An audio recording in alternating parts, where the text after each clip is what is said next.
Good afternoon to those of you joining us in Washington and on the East Coast. Good evening to those of you joining in the Middle East. And good morning to those of you on the West Coast. Thank you all for joining us today for what should be a rich and timely conversation convened in partnership between the Israel Policy Forum and ROPES, the Regional Organization for Peace, Economics, and Security. My name is Rachel Brandenburg, Israel Policy Forum's Washington Managing Director and Senior Fellow. I want to welcome those of you who are joining Israel Policy Forum for the first time today, as well as our returning viewers. And I want to thank our supporters without whom we would not be able to provide free and timely information for our communities and constituencies. Today, I also want to extend a special welcome to the ROPES community, our ROPES partners, and turn over to Ksenia to say a word about the organization. Thank you very much, Rachel, and thanks a lot to our amazing panelists. A few words about ROPES. ROPES is a young organization that connects forward-thinking young leaders from Israel, Palestine, and across the Middle East. We believe in two things. We believe in ending the conflict and finding a proper solution within the frame of a two-state solution that is agreed on both parties to bring along the solution for Israelis and Palestinians along, and also integration of both Israelis and Palestinians in the wider Middle Eastern fabric to bring along the vision of the post-conflict, prosperous and safe and peaceful Middle East. So you can find out more about us at ropes.org. We try to bring as much as possible young leaders face-to-face for really rare encounters so they can speak with each other, learn from each other, and know how to work with each other in the future. So thank you very much, Rachel. Back to you. Thanks so much. I'll introduce you in a moment, too. Over the next hour, as many of you who join us for webinars are familiar, I will ask our guests a few questions, but we'll also welcome audience participation. Please put any questions you have in the chat function, and I will incorporate as many as I am able into conversation. We are very fortunate today to have with us three longtime partners of IPF and experts from across the Middle East to share perspectives on Israel's wars in Gaza and Iran, regional politics and geopolitics, and where they think developments might go from here. I'll first introduce Dr. Ksenia Svetlova, joining us from Israel. Ksenia, as I mentioned, is Executive Director of ROPES and was previously the Director of Middle East Relations Program at the Israeli think tank Mitvim. She is a former member of Knesset and has deep expertise on the Middle East. Ksenia was born in Moscow and made Aliyah to Israel with her family in 1991 and holds a BA and MA in journalism and Middle Eastern studies from the Hebrew University of Jerusalem. She served for 14 years as a reporter and analyst on Arab affairs on Channel 9, covering Gaza and the West Bank, and reporting from places like Tahrir Square, Damascus, Beirut, Manama, and Tripoli. Her reports and op-eds have been published in a number of international and Israeli media outlets. Next, we have Farah Bdour, a Jordanian political analyst and specialist in conflict resolution and mediation, who worked on peace-building efforts among policymakers and youth organizations. She is the director of a Jordanian think tank based in Amman that provides policy analysis and recommendations to the strategic community, both in Jordan and abroad. She serves as an advisor for a number of governmental agencies promoting people-to-people peace-building programs, dialogue, and reconciliation. Our third panelist, Dr. Aziz Alghashian, is a non-resident fellow at the Arab Gulf States Institute in Washington and a Saudi researcher and fellow with the Sectarianism, Proxies, and Desectarianization Project. His research focuses on Saudi-Israel relations and Saudi foreign policy. He holds a PhD on Saudi-Israel relations from the University of Essex, where he also teaches Middle Eastern studies, international relations, and political theory. He has written and been published by a number of places, including AGISW and the Washington Institute for Middle East Policy. Ksenia, Farah, Aziz, thank you so much for joining us this afternoon. Let's dive into the conversation. In the wake of the 12-day war against Iran, and with the campaign in Gaza still ongoing, Israel's regional outlook is characterized both by deepening challenges and emerging opportunities. The region has changed significantly since October 7th, and even more dramatically, one might say, since Israel's campaign against Hezbollah last year, the fall of the Assad regime, and more recently, the 12-day war with Iran. On one hand, there's talk of opening some level of relations between Syria and Israel, or Lebanon and Israel, and still Saudi Arabia and Israel. And on the other hand, we saw earlier today Israel striking in Damascus and still prosecutes a war against Hamas in Gaza. The ceasefire that President Trump and Special Envoy Witkoff have been pressing for with Egyptian and Qatari mediators still remains elusive. And all of this, of course, has ramifications for Israel's neighbors and the broader Middle East, to include Jordan and Saudi Arabia. I want to start with Farah and then Aziz. You each sit in very different parts of the same neighborhood. Jordan, in particular, finds itself in a precarious position amidst all of the regional conflagrations, popular sentiment, internal economic and political pressures, and of course being directly impacted by what's happening in Israel, in the West Bank, in Gaza, and in Iran. How has the ongoing war in Gaza and the recent Iran war, and just sort of broadly the shift in regional dynamics, impacted the environment within Jordan and more broadly across the Arab world? Farah, go ahead. Thank you, Rachel. Maybe it's worth, if I compare how the region reacted to June escalation with its response to April 12th last year, when Iran launched its first ever direct attack on Israel from its own territory. Notably, Iran acted alone without the backing of its axis of resistance and without support from its key allies, Russia and China. And we could see back then the intricate web of regional and global alliances that Iran had spent years cultivating to protect its strategic interest. They just stood on the sidelines watching and, of course, each for their own reasons. This lack of regional backing for Iran was in a stark contrast to the coordinated support Israel received. In a contrast to Iran's isolation, Israel benefited from a robust multilateral coordination. The creation of the Middle East Air Defense Alliance back in 2022 provided a political and military framework for mutual defense. Adding to that, the role that the CENTCOM played in orchestrating the intelligence sharing and command and control. And we could see back then the emergence of a functioning prototype of what could become the Middle Eastern NATO, this elusive concept that we have been discussing for so many years. So this is to say that April 12th last year was a success story on many ways. It showcased what happened when regional players sharing threat perception, and they treated this threat as a top strategic priority, acting in concert to intercept the Iranian missiles and basically sparing Israel from what could have been a devastating outcome. However, while we saw the potential of this structure, we could see its limitations. Yes, regional actors agreed on the disruptive nature of Iran's behavior, but they diverged on how to deal with that threat. Arab countries clearly preferred diplomacy over military action, or at least wanted any military steps to be tied into a broader diplomatic process that could bring more stability. And that divergence stemmed from many things, but it stems from a deeper political sensitivities, especially around the unresolved Palestinian question. Even though they shared Israel concerned about Iran, the Palestinian issue remained a major obstacle to untap the full potential of this cooperation.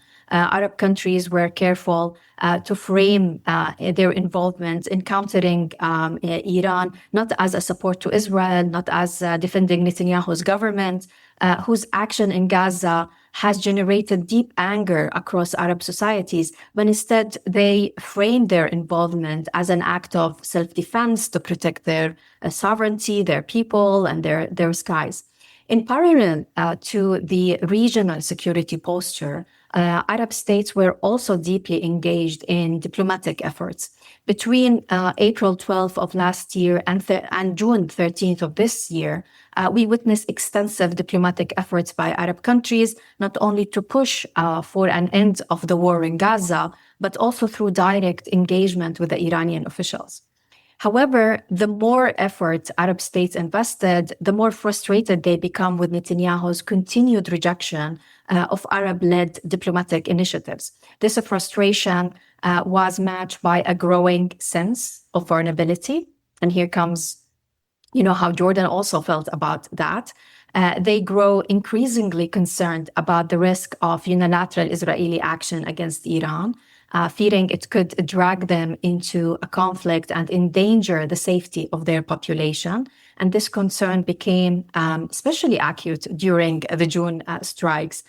During last month confrontation, Arab countries initially distanced themselves from Israel. And yes, they condemned Iran's attack on Qatar, but there was a sense of anxiety during the conflict. Gulf officials expressed serious concern about potential nuclear contamination. We all know that the Gulf countries depend on desalinated water. Most of Arab countries who are located in the line of fire, and especially Jordan, took precautionary measures. Some countries, they took measures of preparing emergency shelters and plans to provide guidance on what to do in the event of a nuclear incident or even a missile falling in a populated area, which actually what happened in Jordan, for example. Eventually, the work concluded in the best scenario possible, at least for Arab countries and Israel, but not for Iran. And while many were relieved to see Iran weakened, a very interesting dynamic has emerged. Regional actors have become increasingly wary of Israel's rising assertiveness and its emergence as the dominant power in the region. This power shift is now raising new political and strategic question. There is a concern about how under Netanyahu's leadership and the backing of the extreme coalition, whether they're going to survive the summer session or not, Israel may seek to dictate a regional agenda that runs counter to the national interest of the individual Arab states. And this concern is reinforced by the way the current Israeli government has managed the war across the seven fronts so far, and relying heavily on military actions with little regard for a broader diplomatic or regional stability. And these concerns extend even to any future Israeli government, with expectations that any government after Netanyahu will not change the current course drastically. So in this context, Arab states are becoming and beginning to reassess their own position. What emerged from June's escalation is a new security landscape, one in which Arab countries are now reflecting deeply on what comes next. That could unfold in different directions, depending on many variables, but particularly on how Israel and Iran chooses to act in the short and medium term. Very quickly, on Iran's side, it is reasonable to assume that Tehran will focus inward to deal with the massive intelligence breaches. There is, of course, a whole discussion about the efficacy of the Israeli and American strikes on Iran and whether that actually served the purpose of negotiating from a point of strength or serve the exact opposite. And will Iran, accelerate the acquiring of nuclear bomb or not? But in any case, I think regional countries, and especially Jordan, they cannot rule out that among the options that Iran still has is the reimagining of the role of its proxies in the region and shifting from its failed ring of fire strategy to creating a smaller destructive pockets of instability across the region. There is also an open question about will Israel keeps the multiple fronts it continues to operate on open, or instead it will choose to wind them down, and that ultimately would come down whether Israel is willing to engage in diplomacy. So depending on how both Iran and Israel move forward, the region may face very different future. An optimistic reading suggests that Iran's current vulnerability and the weakness of the proxy network present a rare opportunity to shape a new regional order, one built on durable security arrangements like the one that we saw in April, that neutralize the threats from Iran as well as groups from ISIS and Al-Qaeda. But perhaps the most resonant development is Israel's model of self-reliance backed by the U.S. support. That model is increasingly being seen as a template for others. Arab states are now more convinced than ever that they too must invest in their own capabilities and take full ownership of their national security. Whether this going to turn into strategic fragmentation or regional coherence, it's still up to us to see that. Maybe we could see a phase where regional countries will move into an arm race or more fluid web of bilateral relations. Or as I said, maybe that could be an opportunity for laying the foundation for a new regional security architectures. That all of that will remain to be seen in the next coming days. Back to you, Rachel. Thank you. You very eloquently summarized so many complex layers of dynamics and relationships and some of the big questions. What does Israel do next? What does Iran do next? And where does the region have the opportunity to go to and chart each country and as a whole their own destiny versus where is everyone pulled to, depending on a few key actors' approaches. Aziz, what is your view from, I know you spend a lot of time in both Saudi Arabia and the UAE, from the Gulf. What would you like to add? Thank you very much. Well, firstly, I'd like to just say thank you very much for organizing this and to IPF for organizing this and of course Ropes. And I hope Ksenia doesn't mind me saying this, but I'm actually part of this network that they're establishing as well. So it's really good to join you, and Farah, of course. I think there's just a few things that I would like to add to this as well. Is that firstly, Farah mentioned the notion of anxiety, and I think this is precisely what sums up perhaps the sentiment and the feeling from Riyadh and many places and all of the Gulf. But I'll stick, I'll primarily focus on Saudi. And I think this is precisely something that we have wanted to avoid. It's worth mentioning, to just contextualize a little bit about what's happening inside Saudi Arabia, which then explains kind of why they are very anxious and very keen to try to reduce any kind of tension and chosen this path of de-escalation. As anybody that would follow Saudi Arabia now, it's very difficult to avoid this sign, this insignia, this horizon of Vision 2030. I think whenever you speak to someone in Saudi Arabia or about Saudi Arabia, it's almost inescapable to talk about Vision 2030, which is this broad framework and a vision, really, a horizon of restructuring genuinely the Saudi state from trying to get it off that, as the Crown Prince said, the addiction of oil, and to have a very, very dynamic economy. And the notion of a different economy or a diversified economy and restructuring the economy for Saudi Arabia is not a matter of preference, but a matter of, it's an existential question.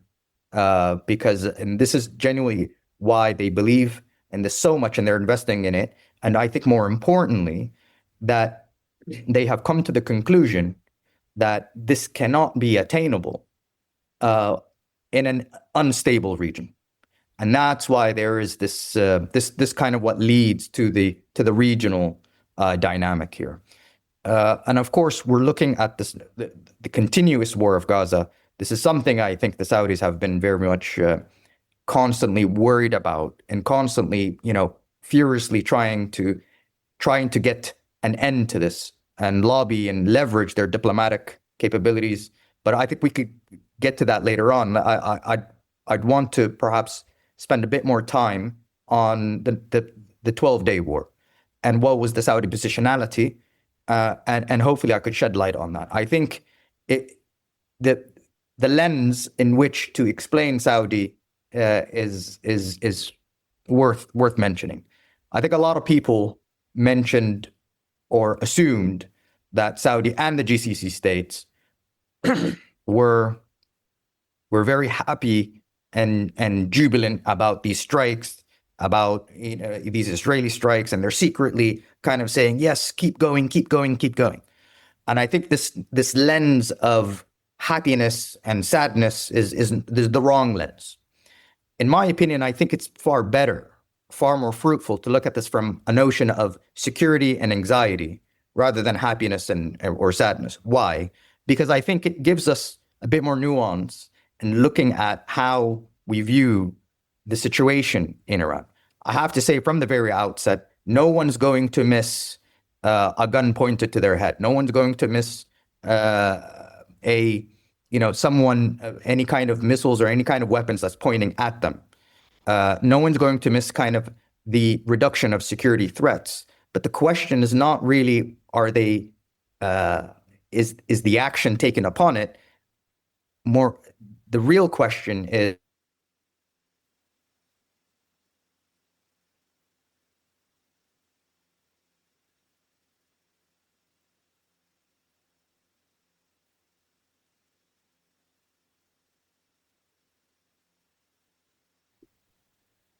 Did we lose Aziz for a moment?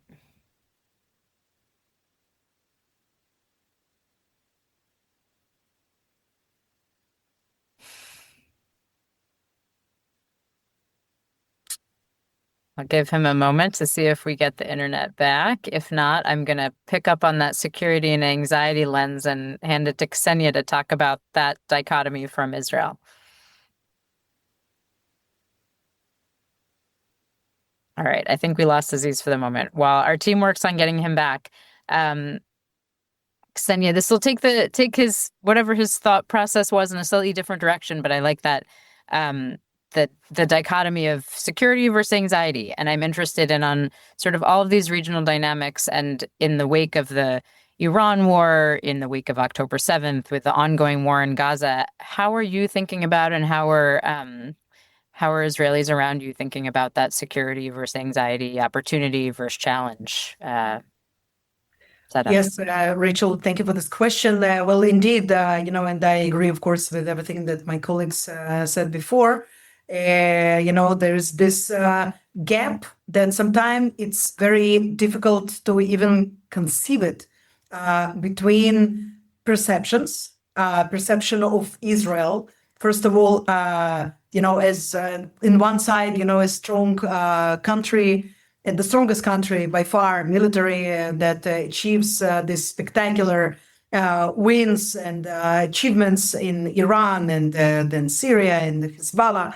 And at the same time, you hear the Prime Minister, Benjamin Netanyahu, referring to the Hamas terrorists as a group of lowlifes who were wearing flip-flops, and they were hardly armed.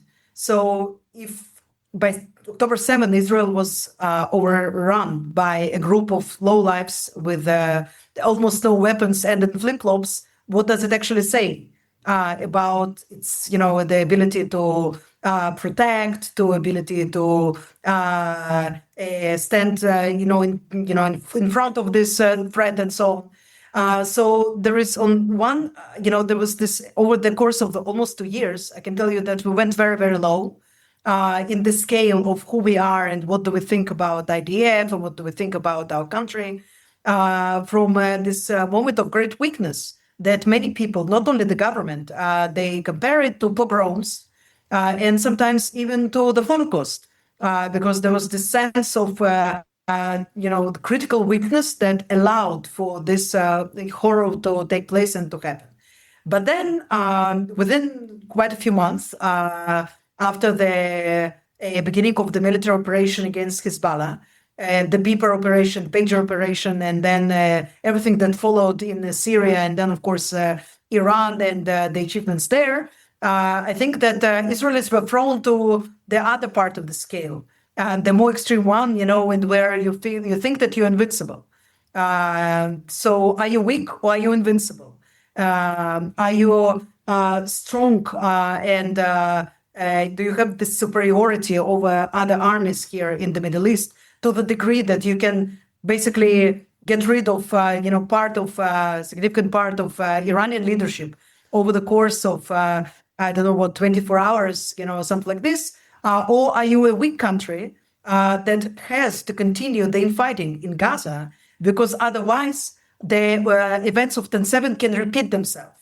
So I can tell you that you hear this dual messaging also on behalf of the leadership, but also within the general public itself. And I think that, what is missing from this logical linkage is the very basic understanding that there are threats that Israel knows how to deal with military, and it excels in special operations, intelligence, of course. It has overwhelming superiority, of course, in the air and everywhere else. But after war comes diplomacy. After the war comes the diplomatic deed, the negotiations, the art of the deal, if you want.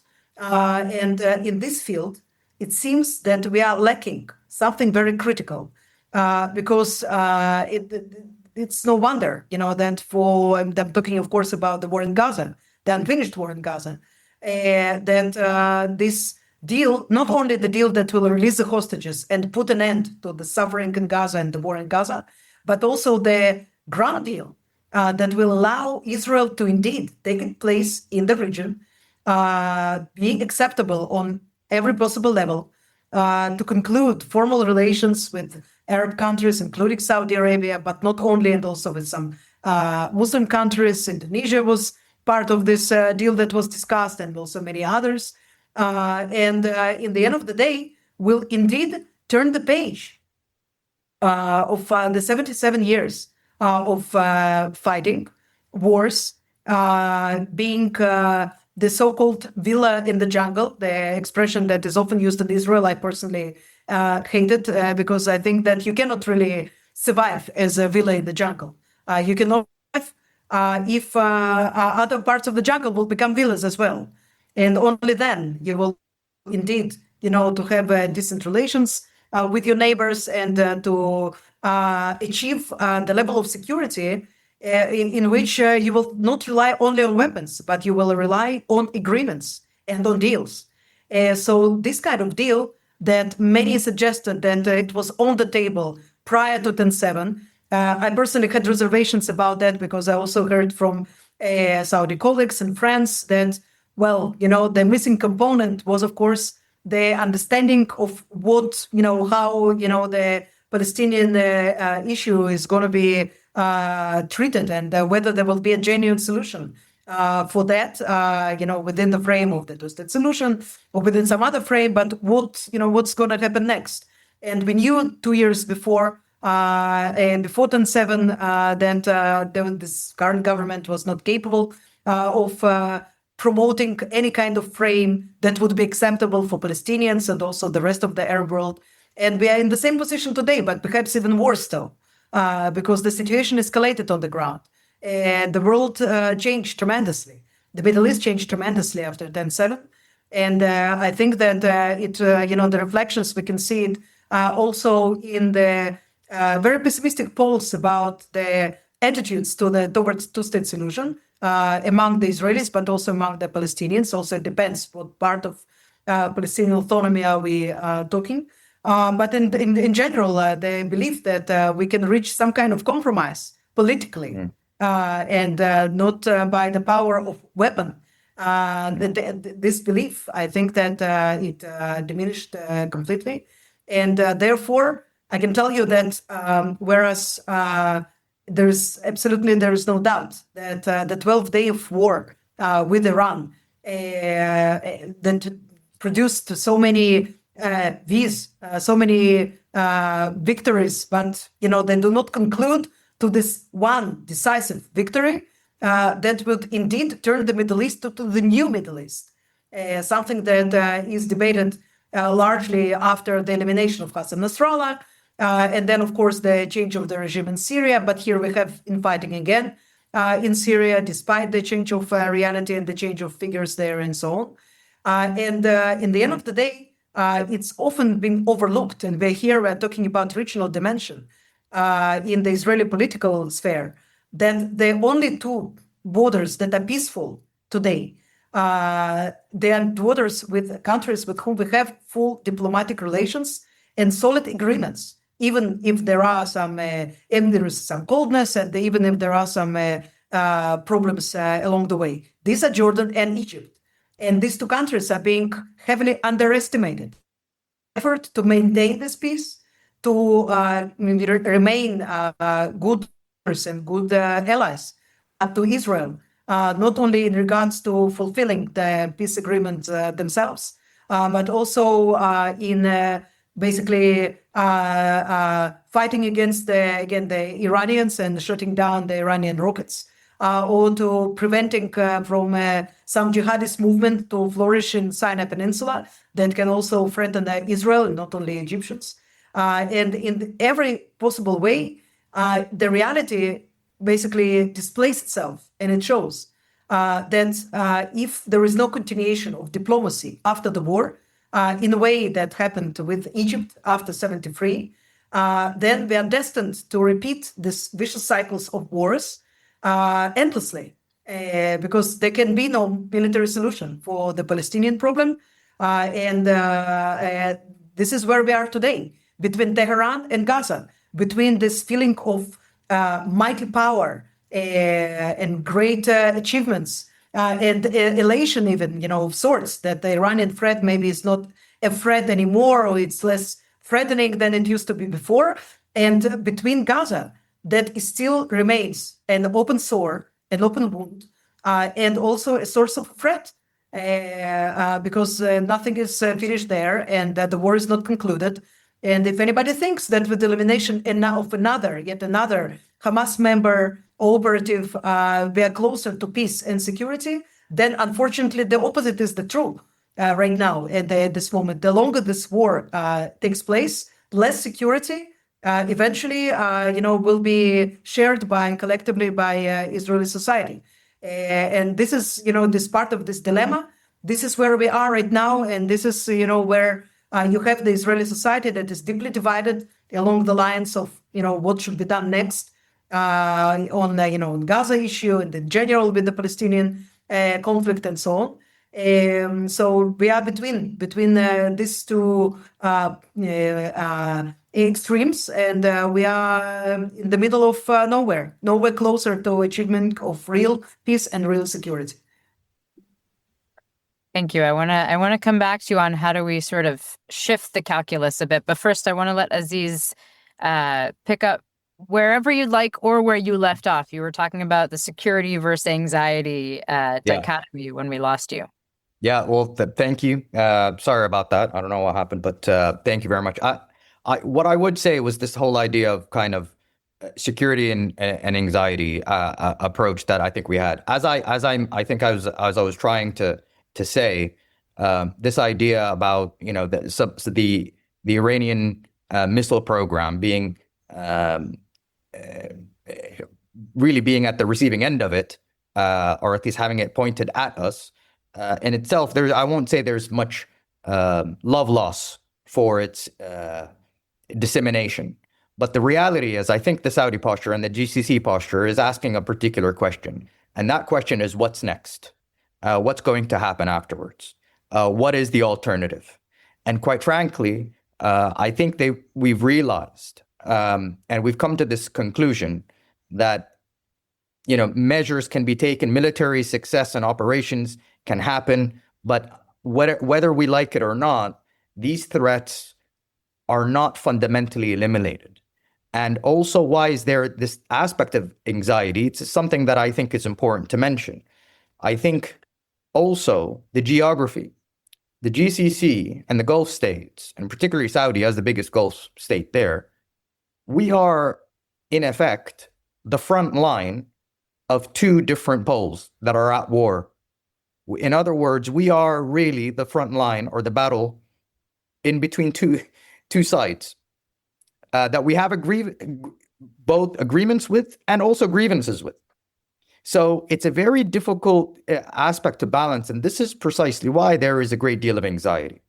And I think, we were very happy to see the things immediately de-escalate, but we really don't want to see this happen again. I think when it comes to the regional diplomacy or the GCC diplomacy and the normalization, Saudi-Iran normalization, what it tried to do is it tried to change the frame of the relationship between Saudi Arabia and Iran.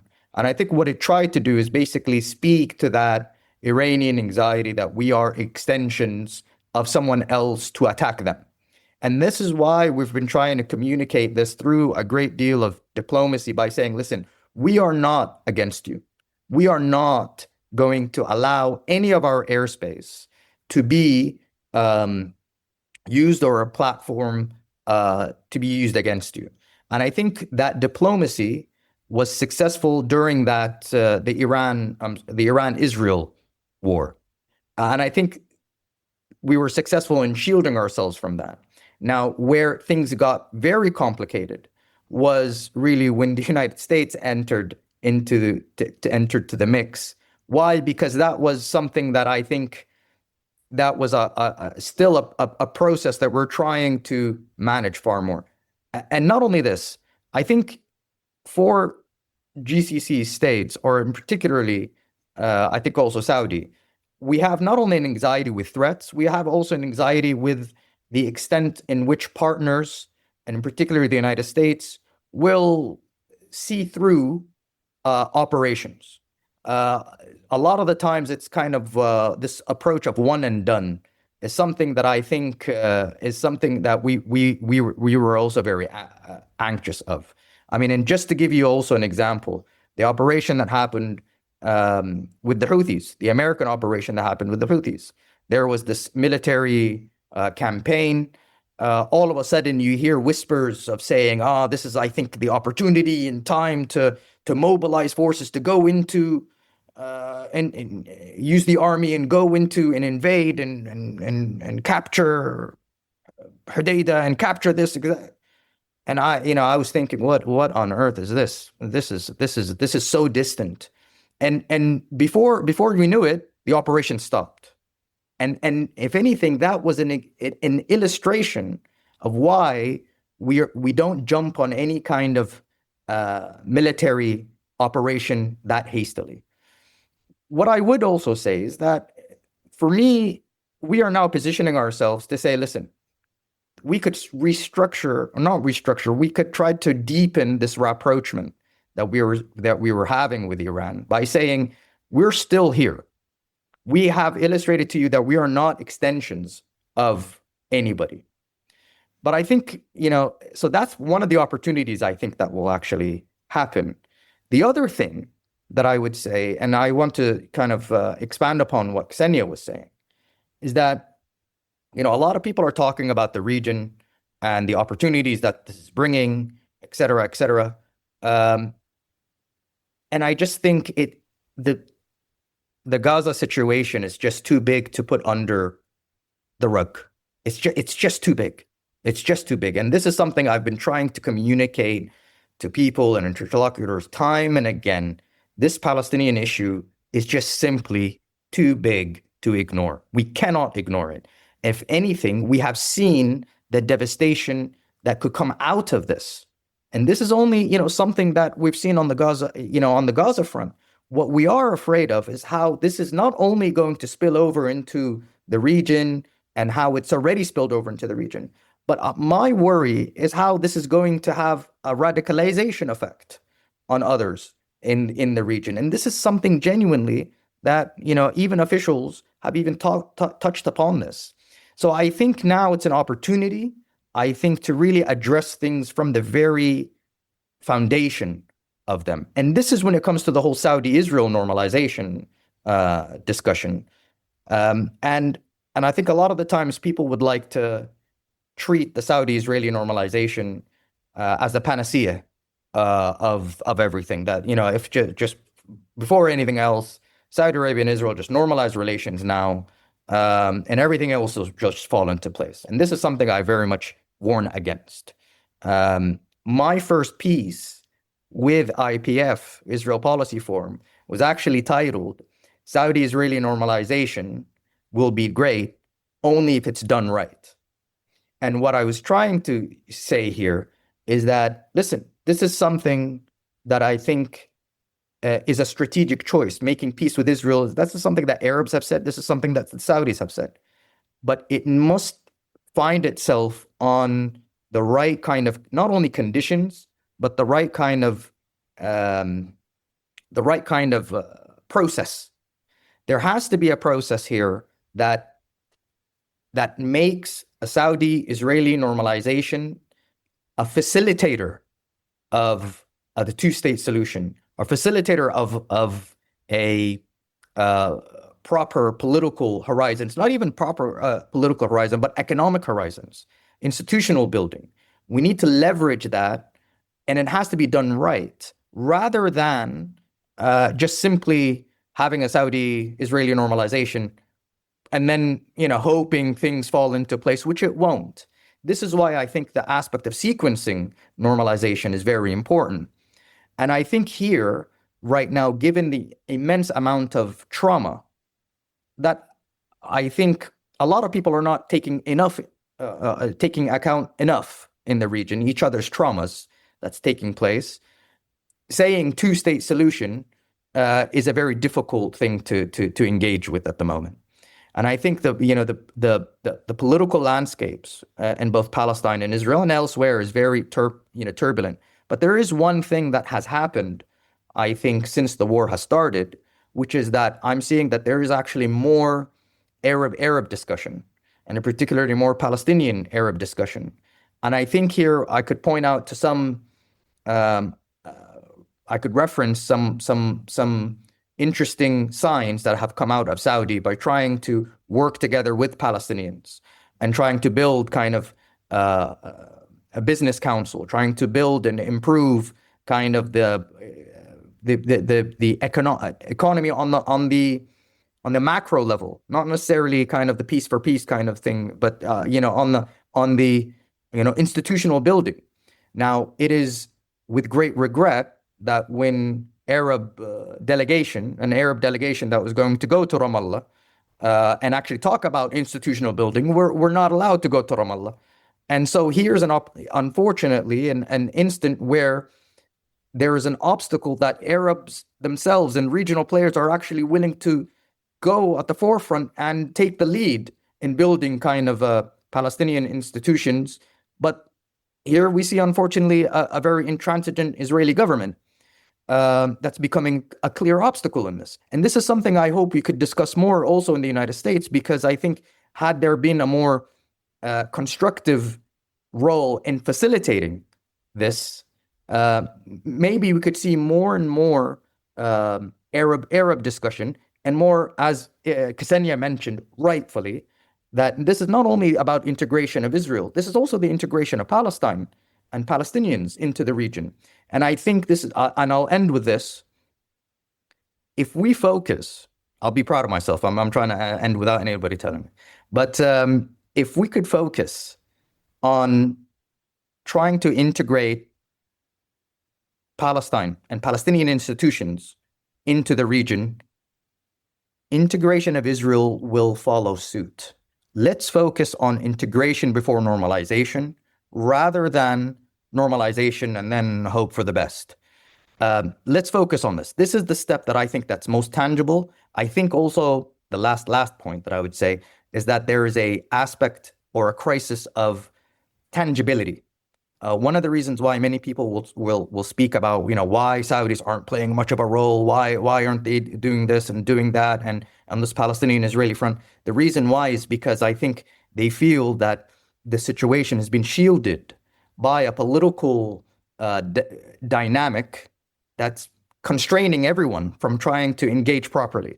If one looks at the Saudi proactivity in Syria, the reason why they're actually very proactive is because they believe in the tangibles, that they believe that there is a government there, problematic as it may be sometimes, but there is an aspect that here's a government that's actually trying to do things, and that I think our investment, and we could leverage a lot of the things, and we could actually get some results. If we could just highlight this fact of tangibles, hanging fruits, things will start to materialize. And I think the region itself will start to play a more proactive role. So I think I'll end it there. Thank you. I think each of you have touched on a number of shared themes, one of which is diplomacy is necessary to move things forward, to consolidate what are some of the gains that Israel has achieved militarily. And there's a role for each leader and each populace, to include the U.S., who's sort of further afield and also has a different dynamic now than we're used to. Farah, I want to come back to you. Any reaction to all of this, and where do you see Jordan playing a role, given the position that Jordan is in? Basically, as Aziz was saying, that there were a number of initiatives that Jordan was part of, an Arab-led initiative to do the heavy lifting in Gaza. Arabs, have stated that they are willing to put boots in the ground, commit for the reconstruction of post-war Gaza. And there were a lot of, talking about that. But the problem is, Arabs will not do that in absence of a political, commitment from Israel. What the Arabs are, labeling as irreversible measures towards two-state solution. And of course, there are many dynamics, when it comes to reaching a ceasefire deal or hostages deal in Israel. Some of it has to do with Hamas, and some of it has to do with Israel. If we talked, for example, about Hamas, which Hamas that we are talking about? After the assassination of Ismail Haniyeh and Yahya Sinwar, and then his brother Muhammad, the group, decided that they want to create a temporary leadership committee consist of 5 members. 3 of them, they are in Qatar, 1 of them in Turkey, and the last one in Gaza. His name is Izzuddin al-Haddad. He is the commander of the Gaza City Brigade. And he's someone who's inexperienced, does not necessarily have a strategic vision for the group, but he's the one who's taking a decision when it comes to hostages. And that makes, the work of Qatar and Egypt is as hard as it is. If you look at the Israeli side, yes, we can talk about the issues, the contentious issues that is being discussed right now in Qatar, whether the scope of IDF withdrawal, to the March 2 line. We can talk about the humanitarian city. We can talk about Hamas weapons, and all of, these issues. But I think it's not about the technicalities that we are discussing. The whole reaching a deal and making this unlock that will have a regional impact has to do with the Mr. Netanyahu's balancing between the demands or desire of Mr. Trump of reaching a deal and his coalition members, Mr. Ben Gvir and Smotrich, who obviously have a different plans for Gaza. They think and they hope that they will, that the IDF will reoccupy the strip. If not that, they are expecting that any concessions that will take place in Gaza will be compensated elsewhere in the West Bank, which really bring us to the role of regional countries, because regional countries, as I said, they are not willing to put any kind of support for post-war reality without a commitment from Israel to a two-state solution and irreversible measures to do that. So Jordan is part of the Arab consensus around these issues. They are willing, and Jordan is willing to help Gaza, like it helped from the beginning of the war and even before that. But again, in the absence of any political commitment from Israel within a regional framework, I think it's hard for any Arab country, whether Jordan or else, to do anything to change the reality of Palestinians on the ground. Thank you. We've gotten a number of questions about the situation in Syria.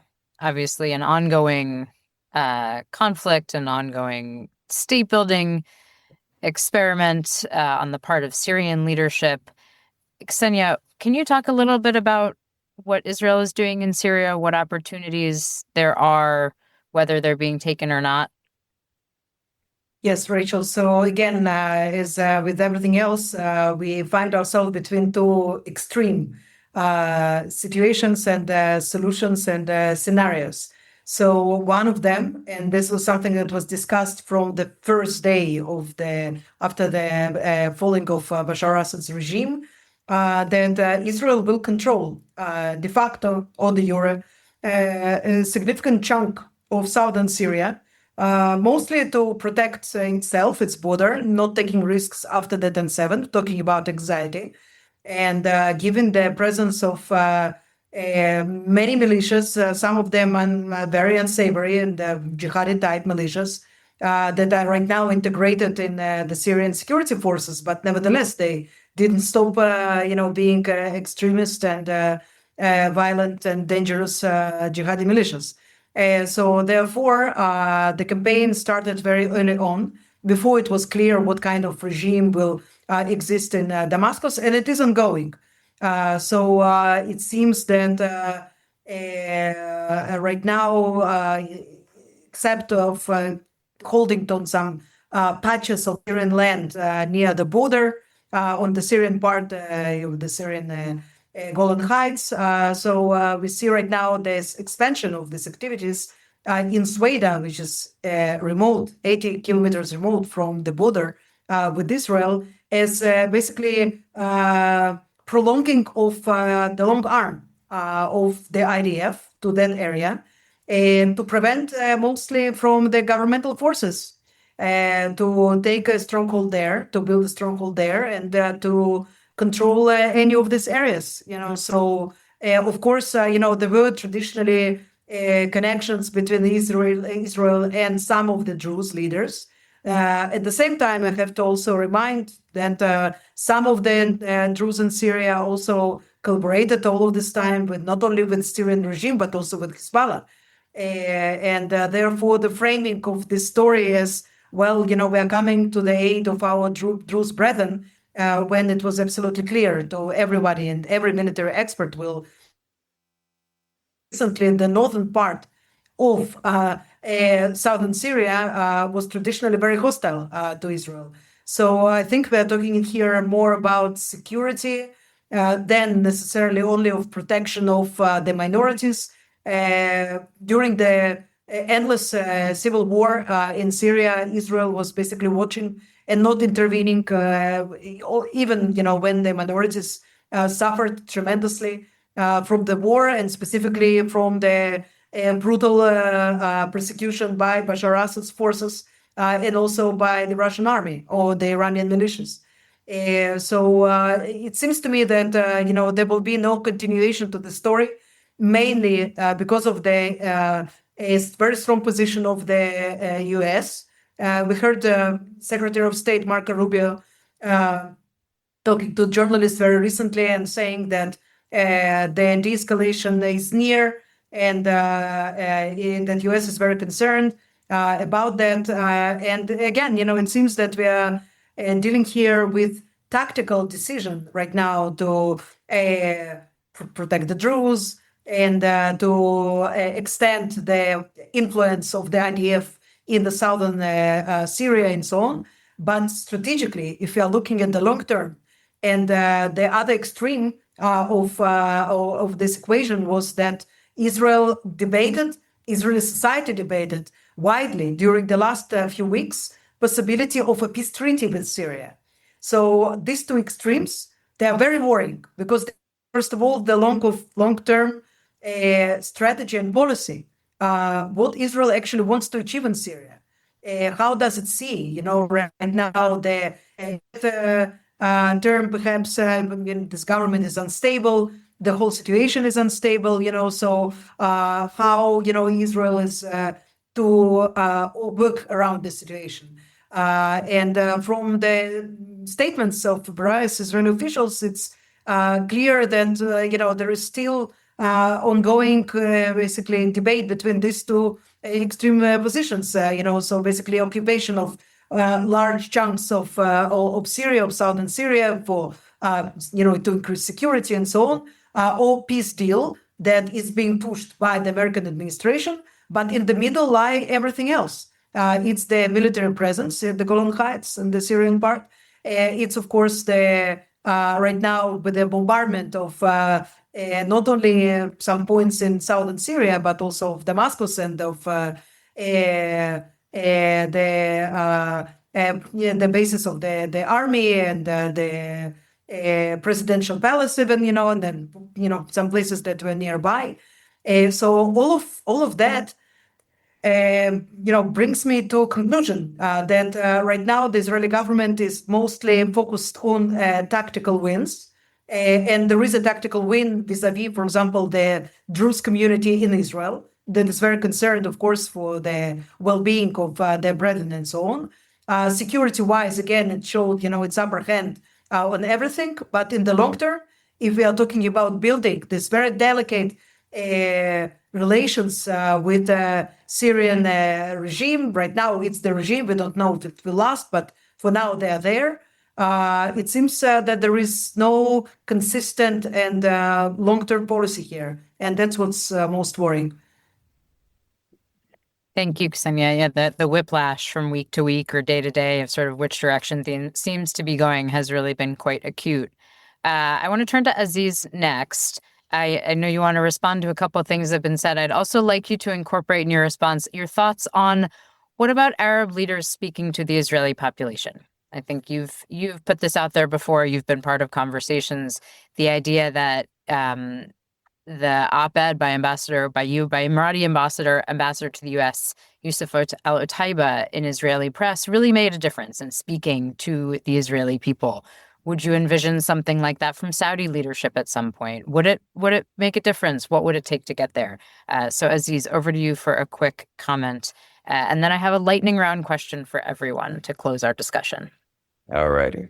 Thank you very much. I'll be very quick. I think the first thing that I'd say is to expand upon, I think, a lot of what Ksenia was saying, which is basically also highlighting a lot of the difficulties ahead for Syria and Lebanon. The idea, that, in my opinion, the idea that it's a done deal and the regime has fallen, etc., and then now we're upon a new era. I think it's still lots of work till we go there. Lots of work till we get there. Now, why am I trying to say this? I think not to be, to paint a picture of doom and gloom, or I've been renowned for being a party pooper a lot of the times for this discussion, but is to say, I think perhaps there is genuine opportunities here if we leverage things and themes that are already happening in the region. Now, Syria still requires a lot of help. Lebanon still requires help. Of course, the Palestinian dimension in both the West Bank and Gaza still will need a lot of attention. And this is why I think now it's probably worth thinking about reconstruction diplomacy. And this idea of reconstruction diplomacy is basically not necessarily about just spending money, and just like what Farah was saying earlier, that we're just spending money absent of a political process. That's not going to happen.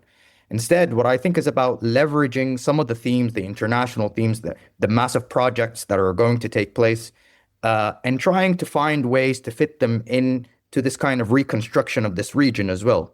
But also reconstruction of the process. The process is we can't keep doing the same things as we did before. So I think reconstruction of the leveraging the international projects like IMEC, etc., and also leveraging the private sector and regionalizing these initiatives and reconstructing the process, which leads me to the question that you asked.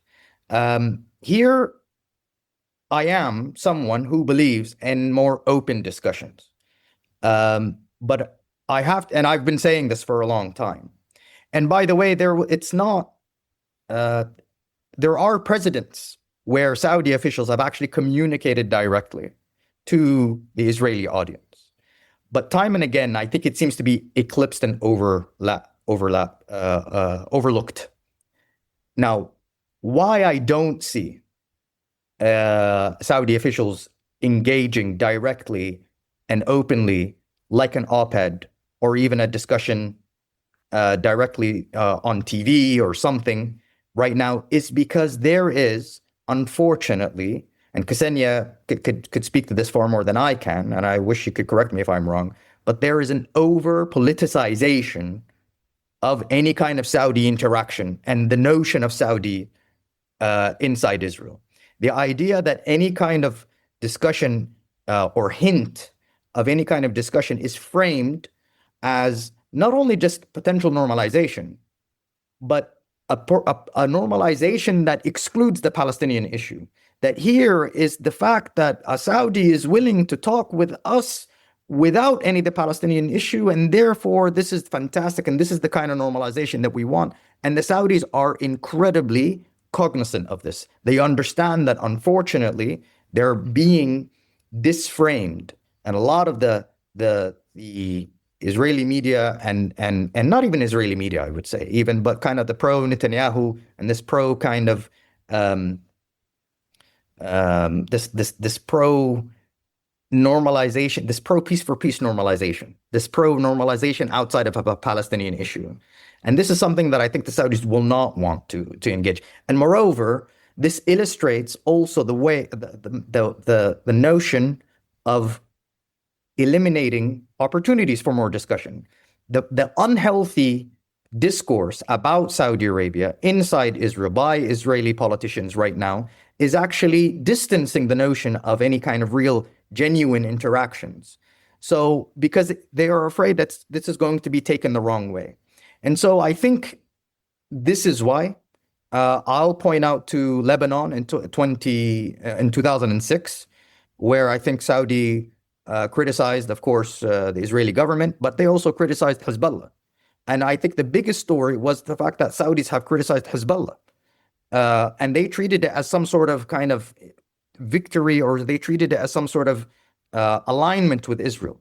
And therefore, I think maybe one thing that we need to be doing is perhaps having stuff like this, open discussions, where we get perspectives from the region to speak healthily about the ways forward, which can generate then the right environment for these kinds of big opportunities that may be on the horizon. So I think we need to work towards that. But right now, they're making these opportunities very, very distant. But we still need to work towards it. Thank you. I appreciate the optimistic note. I think as both Israel Policy Forum, if I can speak for ROPES, that is precisely the direction we would like things to go. We're a little bit over time, so I'm going to give you each the opportunity to offer a closing thought and incorporate a lightning round question, which you are welcome to punt because this may be impossible to answer. But what are your views on which scenario of these two is more likely? Agreements, large or small, that help to shape the Middle East, or the continuance of power disparities and unilateral actions that foreclose the potential for those diplomatic agreements? And I will say this is incorporating another audience question. I will start with Farah, and then Aziz, and then Ksenia. Thank you, Rachel. Very quickly, I think for years to come, we know that the United States going to be Asia-focused and China-focused. So I can see that the regional countries will play more assertive role in taking, control of their national security and do the heavy lifting in dealing with the different conflicts in the region. I see that at the beginning, they're going to start as a bilateral agreement that will give them the freedom to address the very complex challenges that they face. But later on, these bilateral agreements might evolve and might balance each other in the future and might evolve. But for the time being, I see it more of a bilateral rather than more of a comprehensive security framework. Sure. Thank you. Aziz. I think if I understand the question properly, I think I would say, that we have to be very careful because I think that there's a lot of forces, there's a lot of themes, processes that are making kind of the unilateral actions more tempting and more logical. I think, in my opinion, this is why we need to strengthen institutions and not only multilateral, but I think minilateral institutions far more. I think we need to, strengthen the trust in those things and these agreements, and at least we need to reference it. A lot of people say, well, it's not worth looking at an agreement because what's the point? No one's going to follow it. But I think having it as a reference, at least, is something. So I hope it's optimistic enough, but there's going to be a lot of work that we need to do. And I think just one more thing, just very quickly, I think the idea of public diplomacy is very, very important about these kinds of agreements. A lot of these agreements require a campaign of awareness, and also not only just awareness of the difficulties of not adhering to these things, but also the opportunities that this can lead. So a lot of it is, a lot of public diplomacy is needed. Thank you, Ksenia. Well, I used to be an optimist, but then I was elected to Knesset and I became a pessimistic realist. At the same time, I do think that we are living in extraordinary times. There is a window of opportunity ahead of our region. And I prefer to talk about regionality because we have a unity of goals and our future is shared. We have to understand it, that nobody in this region will be able to survive because of the climate change, because of many other issues, because of the security architecture, because of myriad of other problems. We can only survive if we are together, if we will see ourselves as a region. And I think that things that are happening in the last 20 years at least, there are evidence of that. New alliances are being created. New opportunities exist. You have to know how to seize them. If you will not understand how to use this, it can be something that will, the window can be shut as well. And then you will go, oh, okay, it was open for a while, but now it's not anymore.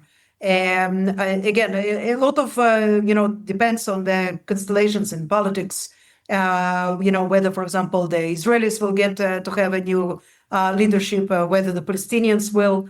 And there are a lot of questions, more than answers right now. But I think that we are closer actually to not into a new Middle East. The new Middle East will be the same Middle East with its grudges and with its problems and its divisions. Nothing is going away only because you sign some paper. You have to really work in the reality change. But I think that it's inevitable. It's inevitable that we will reach this point in which we understand that we are basically hanging on, or we will hang next to each other. So it's something that I think that the peoples understand it before their political leaders do.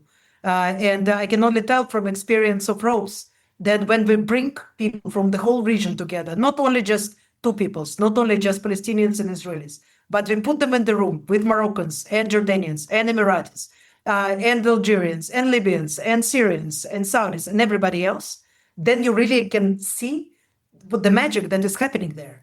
You see the spark in this, young people's eyes, that they understand that there are fantastic economic opportunities, fantastic cultural opportunities, diplomatic opportunities. But to make all of this happen, you need to make politics work first. So politics is important. You cannot substitute it with just some dream of, okay, let's sign some economic agreements and, they will do the trick. No, they will not do the trick. You have to really put a solid policy in front of you and work together in cohesion with others, respecting them and treating them as equals. Then we will all have a chance to a better tomorrow and a better Middle East.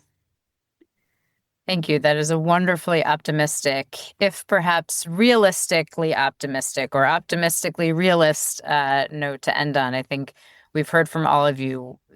All layers of society need to be involved. Diplomacy needs to follow any other tools in our respective national security and national interest toolboxes. And every partner in the region, every country in the region, I would add us in the United States, all have a part to play and are all affected by the outcomes. We have gone over time because I wanted to continue this conversation, and I'm sure we could continue for hours. Each of you and a number of the audience questions have given me ideas for at least 4 more conversations that we will need to hold and topics to address in forthcoming webinars. Ksenia, Farah, Aziz, thank you each for taking the time to join us and for sharing such valuable and timely and really unique insights and analysis of the evolving dynamics in your neighborhood, in the broader Middle East, It's been really a valuable discussion. To our audience, thank you for taking time to listen and participate in this conversation. For anyone interested in more analysis from IPF or to sign up for emails, webinars, and webinar announcements, Israel Policy Pod, podcasts, and more, feel free to go to www.israelpolicyforum.org. Thank you again, and I look forward to continuing all of these conversations in other form. Have a great afternoon and evening. Thank you. Thank you. Thank you very much, Rachel. Thank you, Farah, and thank you, Aziz, for your wonderful. Thank you. Thank you. Thank you, Ksenia. IPF, for partnership. Thank you.